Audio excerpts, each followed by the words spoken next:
साकरात्तमोदकं सदा विमुक्तिसाधकं कलाधरावतंसकं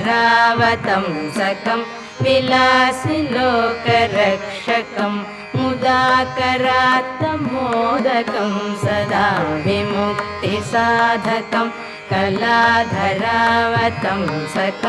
विलासिलोकरक्षकम् अनायकैकनायकं विनाशिते भदैत्यकं गताशुभाशुनाशकं